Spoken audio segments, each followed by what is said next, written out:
ओम श्री परमात्मने नमः।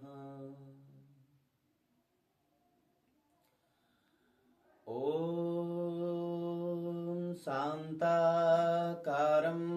भुजगशयनं पद्मनाभं सुरेशं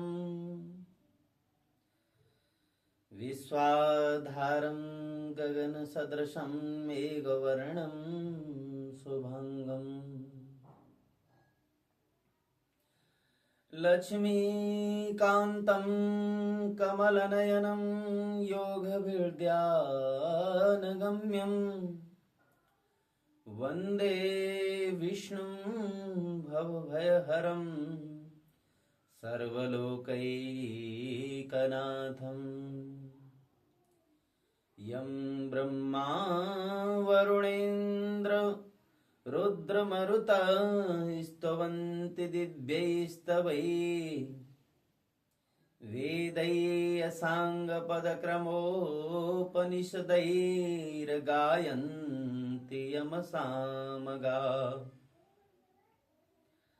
ध्यानावस्थिततद्गतेर्मनसा पश्यन्ति यमयोगिनो यस्यान्तं न विदुः सुरासुरगणा देवाय तस्मै नमः। ओम श्री परमात्मने नमः। नारायण प्रातः स्मरणीय अर्चनीय वंदनीय परम पूज्यपाद ममदेव श्री सद्गुरुदेव भगवान के उन दिव्य श्री चरण कमलों में हमारा बार बार वंदन चंदन और अभिनंदन। एवं हमारे सत्संग सत्र में जुड़ने वाले सभी भगवान के प्रेमी श्रोता भक्त जनों का हम हृदय से बार बार अभिनंदन करते हैं। आप सभी भक्तों का हम स्वागत करते हैं। और भगवान श्री कृष्ण जो सारे जगत के गुरु हैं, आराध्य हैं, उनके मुखारविंद से निकला हुआ ये श्रीमद् भगवत गीता जी का ज्ञान समस्त जीव मात्र के लिए अर्जुन को निमित्त बना करके भगवान ने ये ज्ञान प्रस्तुत किया। आइए उसी ज्ञान की चर्चा करें। ज्ञान की पराकाष्ठा परानिष्ठा क्या होती है उसके बारे में भगवान बताते हैं। सिद्धिं प्राप्तः यथा ब्रह्म तथा आपनोति निबोध मे। समासेन एव कौन्तेय निष्ठा ज्ञानस्य या परा।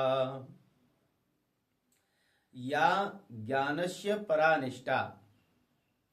भगवान कहते हैं कि हे सखा अर्जुन, जो ज्ञान योग की परानिष्ठा है उस निष्कर्म्य सिद्धि को जिस प्रकार मनुष्य प्राप्त करता है उस प्रकार को, उस विधि को मैं तुम्हें संक्षेप में श्रवण करा रहा हूं।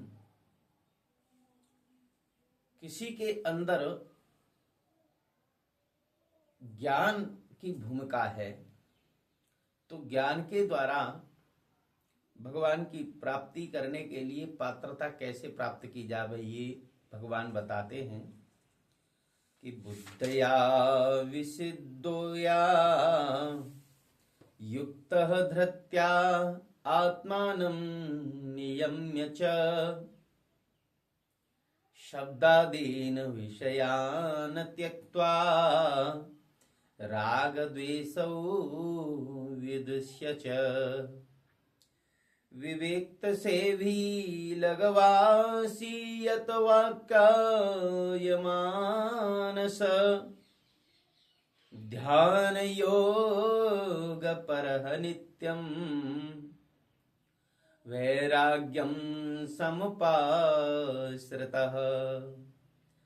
अहंकारं बलं दर्पं कामं क्रोधं परिग्रहं विमोच्य निर्मम शांत ब्रह्म भूयाय कल्पते।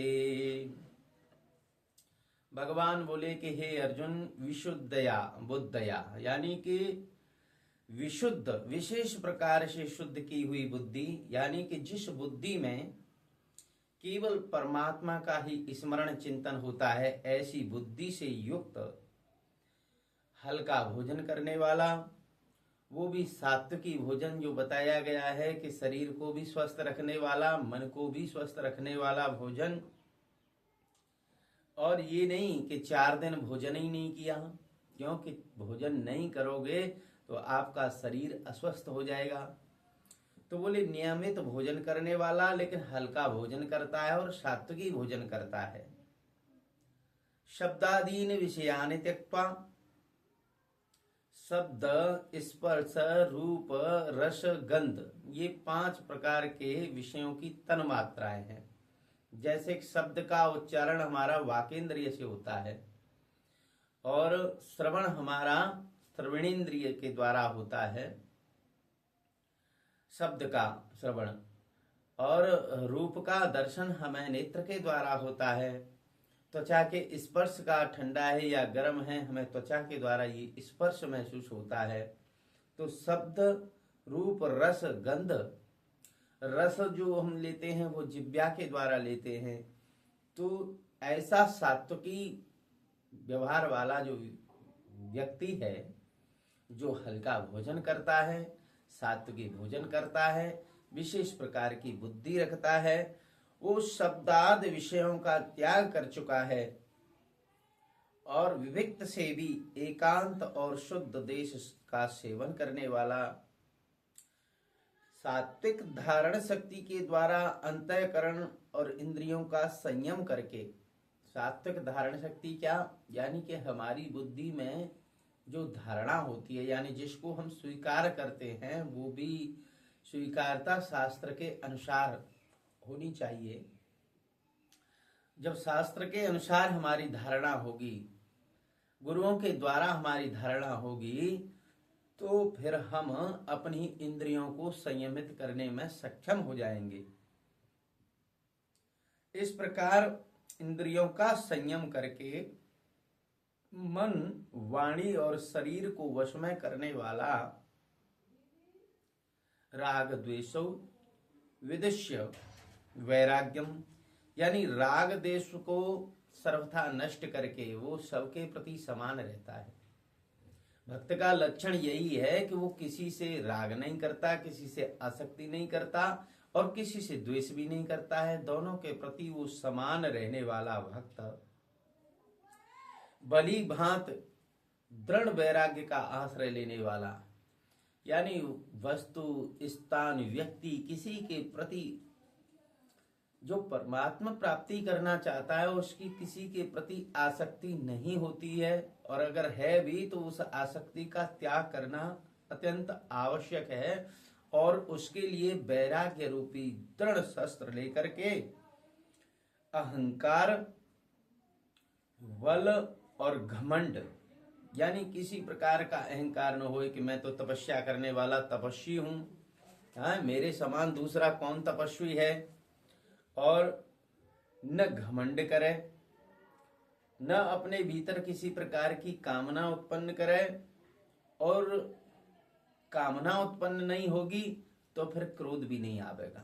क्योंकि जब कामना का हम चिंतन करते हैं, विषय का चिंतन करते हैं, तो इस विषय को प्राप्त करने की इच्छा होती है, और वस्तु के विषय के प्राप्त करने में अगर कोई बाधा आती है तो हम क्रोध करने लग जाते हैं, और क्रोध के द्वारा हमारी ज्ञान शक्ति का नाश हो जाता है, ऐसा नियम है। तो काम, क्रोध और परिग्रह का त्याग करके निरंतर ध्यान योग के परायण रहने वाला, कहीं पर भी कोई ममत्व नहीं है, मन कहीं भी चिपका हुआ नहीं है, ऐसा शांति युक्त पुरुष सच्चिदानंद घन ब्रह्म में अभिन्न भाव से स्थित होने का पात्र है। जिसने ये सब अपने जीवन में धारण कर रखा है सात्विकता के द्वारा, तो वही सच्चिदानंद घन ब्रह्म में स्थित होता है। ज्ञान योग से पराभक्ति की भी प्राप्ति होती है। भक्ति माने तो भगवान के लिए प्रेम। हमारे अंतःकरण में यानी हमारे अंतर में जो आत्मा रूप से बैठा हुआ है, चाहे वो साकार है या निराकार है, उससे प्रेम करना ही ज्ञान होता है और उससे प्रेम करना ही भक्ति होता है। ये केवल दो शब्द हैं जिनमें किंचित मात्र ज्ञानवान पुरुषों के लिए किसी प्रकार का भेद नहीं होता है और अज्ञानियों के लिए ये भेद दृष्टि रहती है। तो ब्रह्मभूत प्रसन्नात्मा न सोचति न कांक्षति सम सर्वेषु भूतेषु मद्भक्तिं लभते परम। भगवान कहते हैं कि ऐसा योगी जब सच्चिदानंद घन ब्रह्म में स्थित हो जाता है उसका मन तो प्रसन्न रहता ही है, क्योंकि प्रसादे सर्व दुखानाम हानिश्य उपजायते।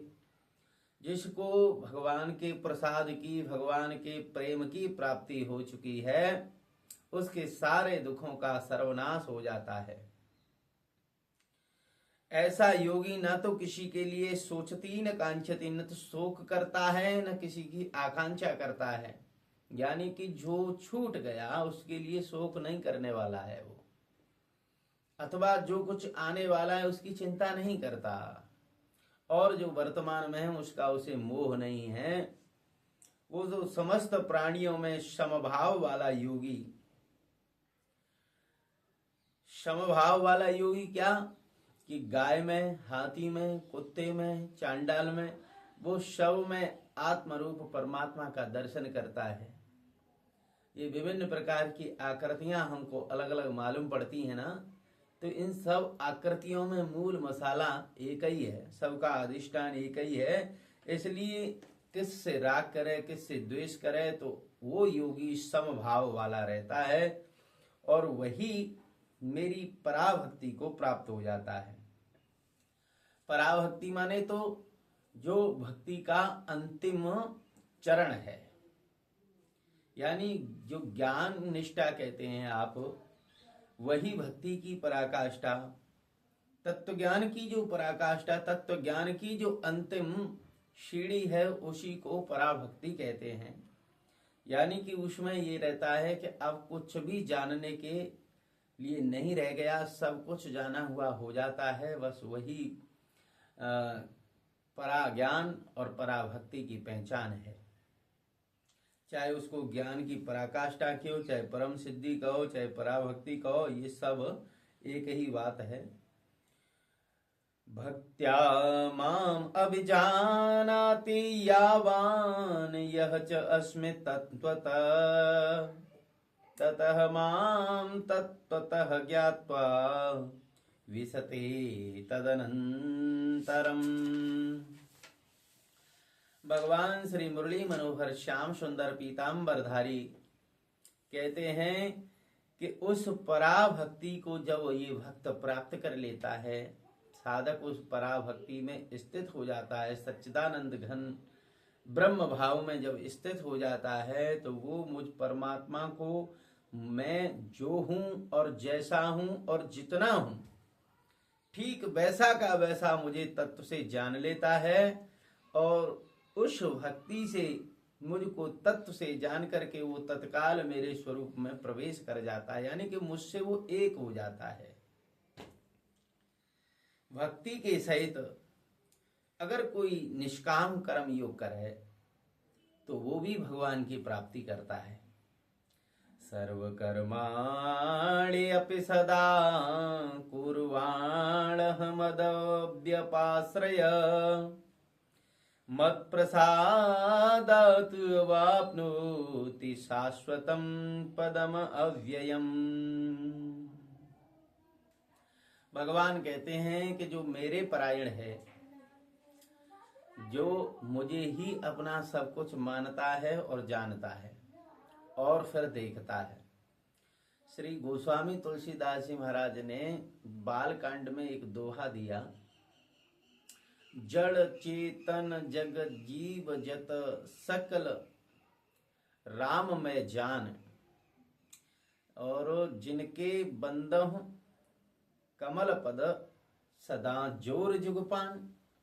गोस्वामी जी कहते हैं कि जितने भी जगत में जड़ चेतन जो कुछ भी मालूम पड़ रहा है, सबको श्री राम का, श्री सीता जी का ही स्वरूप जानो। लेकिन जानकारी तो केवल दूसरे के बताए अनुसार हो जाती है। जब कोई दूसरा हमको बताता है तो जानकारी तो हो जाती है वस्तु के बारे में, परंतु उस वस्तु के बारे में निष्ठा पूर्वक जो जानकारी बताई जा रही है, उस जानकारी को देखना बड़ा कठिन है। इसलिए गोस्वामी तुलसीदास जी महाराज फिर एक दोहा अंत में और लेते हैं, और उसमें वो कहते हैं कि सबको सीताराम में देखो, यानी कि देखने की अपने अंदर क्षमता प्रकट करो, साधना करो कि सीताराम का हमें इन सब में दर्शन होने लग जाए, तभी वो समान भाव से रह सकता है, राग द्वेष से दूर रह सकता है। तो सर्व कर्माणि अपि सदा कुर्वाणा मद विपाश्रय। भगवान बोले कि मेरे परायण जो कर्मयोगी रहता है, यानी सारे कर्मों को मेरे आश्रय में ही करता है, वो मेरी कृपा से सनातन अविनाशी पद को प्राप्त कर लेता है। चेतसा सर्व कर्माणि मयि सन्न्यस्य मत्पर बुद्धि योगम उपाश्रित्य मच्चित्त सततम भव। भगवान बोले कि हे अर्जुन, सभी कर्मों को मन से मुझ में अर्पण करके मन्मना भव मद्भक्तो मध्याजी माम नमस्कुरु, यानी कि मेरे तुम भक्त बन जाओ, अपने मन को मुझे दे दो, अपनी बुद्धि को मुझे दे दो, मेरे भक्त बन जाओ, मेरे परायण हो जाओ। बोले क्या होगा महाराज? बोले कि इसके साथ साथ मुझे समस्त कर्मों का अर्पण करके और समबुद्धि रूपी योग का सहारा लेकर के मेरे परायण निरंतर मुझ में चित्त वाला हो जाओ। अपने चित्त को, चित्त पर जो संसार के चित्र चल रहे हैं, उस पर्दा पर मुरली मनोहर श्याम सुंदर पीताम्बरधारी का, धनुषधारी राघव सरकार का, त्रिशूलधारी महादेव का, अन्य अन्य जो भी अपने इष्ट देव हैं, उनका अपने चित्त पर एक फोटो बना लिया जावे, तो वो चित्त भगवतमय हो जाता है। मच्चित्तः सर्वदुर्गाणि मत्प्रसादात् तरिष्यसि अथ चेत त्वं अहंकारात् न श्रोष्यसि विनश्यते। भगवान बोले कि जो मेरा चिंतन करता है वो समस्त क्लेशों से दूर होकर के अपना उद्धार कर लेता है, और जो मेरी आज्ञा के अनुसार नहीं बरतता है उसे तो नष्ट ही होना पड़ता है, दुख सागर में डूबना पड़ता है उसको। भगवान बोले जैसा मैंने बताया है उसी प्रकार मुझ में अपने चित्त को लगा करके जब तू मेरे से एक हो जाएगा तो तू सारे संकटों को अनायास ही पार कर जाएगा, सारी समस्याओं का समाधान हो जाएगा। और अगर अहंकार के कारण मेरी बात को नहीं मानेगा तो इलोक और परलोक दोनों से तू भ्रष्ट हो जाएगा। प्रकृति की प्रबलता के कारण स्वाभाविक कर्मों के त्यागने में सामर्थ्य का अभाव बतलाना। भगवान बोले कि अगर तू ये सोचता हो कि मैं ये कर्म नहीं करूंगा तो ये तेरा अहंकार है। यत् अहंकारं आश्रित्य नियोत्स्ये इत मन्यसे मिथ्या एष व्यवसायते प्रकृतिः त्वां नियोच्यते। भगवान बोले जो तू अहंकार का आश्रय लेकर के ये मान रहा हो कि मैं युद्ध नहीं करूंगा, इस युद्ध रूपी कर्म में मैं संलग्न नहीं हूंगा, तो ये तेरा निश्चय भी मिथ्या है। क्योंकि प्रकृति ये सारा खेल जो हो रहा है इसको प्रकृति करा रही है। प्रकृति माने स्वभाव। ये जो बाहर दिखाई दे रहा है ये भी उसी प्रकृति का स्वरूप है, ये शरीर भी प्रकृति का ही है, और इसके अंदर जो औजार हैं वो भी प्रकृति के ही हैं। हमारा जो स्वभाव है, जो आचरण है, ये भी प्रकृति के ही अधीन है। इसलिए हमारा स्वभाव जब प्रकट होगा तो फिर जबरदस्ती युद्ध में लगा देगा। जब युधिष्ठिर पर, जब भीम पर, नकुल सहदेव पर आक्रमण होगा और असहनीय आक्रमण होए तो अर्जुन तुम कब तक खड़े रहोगे, कब तक देखते रहोगे? तुम्हारा स्वभाव अपने आप तुम्हें उसी में जोड़ देगा। तू स्वभाव जेन कौन्तेय निबद्ध स्वेन कर्मणा कर्तुं न इच्छसि यत् मोहात् करिष्यसि अवश्य अपि तत्। हे कुंती पुत्र अर्जुन, जिस कर्म को तू मोह के कारण करना नहीं चाहता उसको भी पूर्व संस्कारों के कारण स्वाभाविक कर्म से बंधा होकर के परवश करने लगेगा। इसलिए हमारी बात अभी मान लो। बोलिए श्री सच्चिदानंद भगवान की जय। भगवान कहते हैं कि ये झूठा अहंकार जो मनुष्य करता है, इस झूठे अहंकार को मिटाए देना चाहिए, क्योंकि ईश्वर सर्वभूतानां हृदय से अर्जुन तिष्ठति भ्रामयन् सर्वभूतानि यंत्रारूढ़ानि मायया। हे अर्जुन, इस शरीर रूपी यंत्र में आरूढ़ हुए संपूर्ण प्राणियों को अंतर्यामी परमात्मा अपनी योग माया से उनके कर्मों के अनुसार भ्रमण कराते रहते हैं, और वो भ्रमण कराते हुए सबके हृदय में आत्मा रूप से विराजमान है। तमैव शरणं गच्छ सर्वभावेन भारत तत्प्रसादात् परां शान्तिं स्थानं प्राप्यसे शाश्वतम्। हे भारत, यहाँ अर्जुन को भगवान ने भारत कहा। भा माने ज्ञान, और रत में जो ज्ञान में लगा हुआ है, ज्ञान का जो पात्र है। भगवान कहते हैं हे भारत, सब प्रकार से उस परमात्मा की ही शरण में जा।